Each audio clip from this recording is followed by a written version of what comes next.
Bonjour à tous, un message audio du pape diffusé place Saint-Pierre, l'annonce d'une visite apostolique de la communauté de l'Emmanuel et le Vatican qui rejette le caractère surnaturel des visions de Maria Valtorta. C'est aujourd'hui dans SIC la sélection de l'info catholique. La voix du pape a doucement résonné jeudi soir sur la place Saint-Pierre. Pour la première fois depuis son hospitalisation il y a 3 semaines, François a laissé un message audio en espagnol diffusé lors de la prière du chapelet quotidienne pour son rétablissement. Agradezco de todo corazón las oraciones que hacen por mi salud desde la plaza. Los acompaño desde acá. Que Dios los bendiga y que la Virgen cuide. Gracias. Si les conditions cliniques du pape sont stables, le pronostic demeure réservé, indiquait le dernier bulletin de santé publié ce même jeudi soir. Le Vatican a d'ailleurs précisé que le prochain bulletin ne serait publié que samedi. La prière du chapelet pour la santé du pape continue et sera à suivre ce soir à 21h en direct sur KTO et ktotv.com. À Paris, comme dans les églises du monde entier, les fidèles se sont rassemblés nombreux mercredi pour marquer l'entrée en carême. À Rome, la messe des cendres a été présidée par le cardinal Angelo De Donatis en l'absence du pape. Mercredi matin, le Conseil des conférences épiscopales d'Europe a lancé une chaîne eucharistique qui se prolongera jusqu'à la fin du carême pour inviter à prier pour la paix en Ukraine et en Terre Sainte. Chaque jour, une messe spécifique sera proposée dans l'un des pays européens.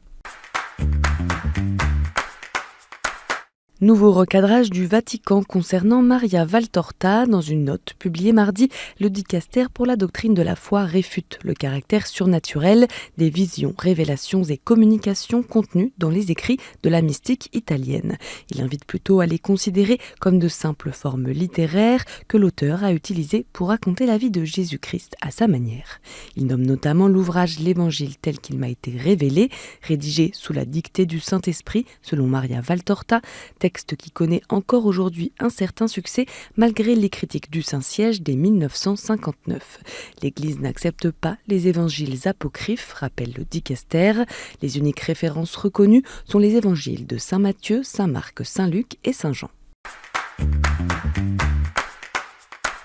Face à l'ampleur des témoignages de violences physiques et sexuelles commises à Notre-Dame de Bétharram, la congrégation des prêtres du Sacré-Cœur de Jésus a reconnu sa responsabilité mardi 4 mars.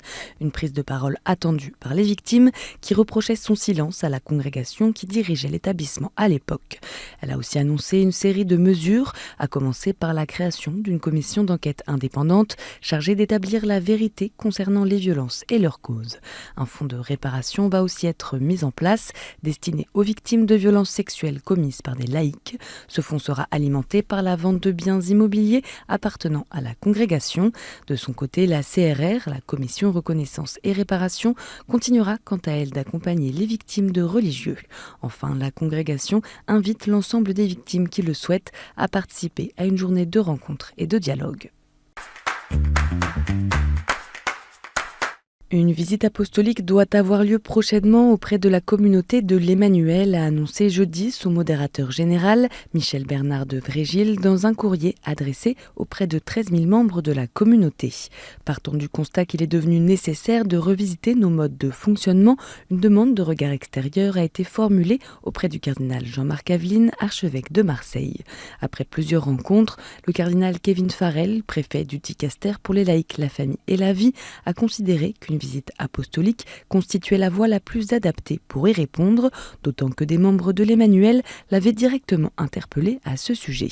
Les modalités dont la nomination des visiteurs apostoliques sont encore à préciser.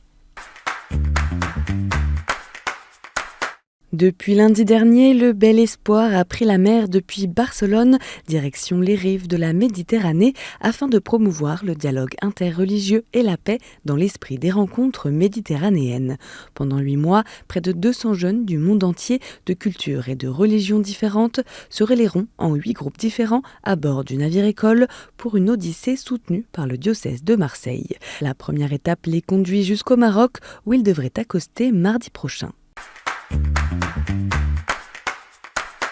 Et en bref, garder mémoire des violences sexuelles commises en Église, c'est l'objectif du site internet lancé mercredi par la Conférence des évêques de France et la Conférence des religieux et religieuses de France. Le site gardermémoire.fr présente notamment diverses ressources et actions mises en place pour lutter contre les abus et propose de retrouver des témoignages de victimes pour leur permettre de laisser une trace de leur récit de vie.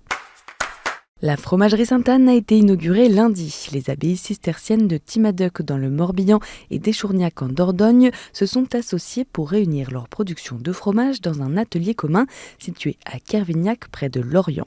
Soutenue par la région Bretagne et plusieurs investisseurs locaux, la fromagerie prévoit une production annuelle de 250 tonnes de fromage.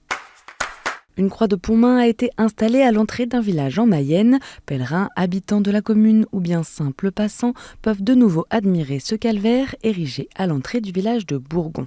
Un projet rendu possible grâce au soutien financier du diocèse de Laval et un travail de plusieurs mois de l'association de restauration des calvaires de la Mayenne.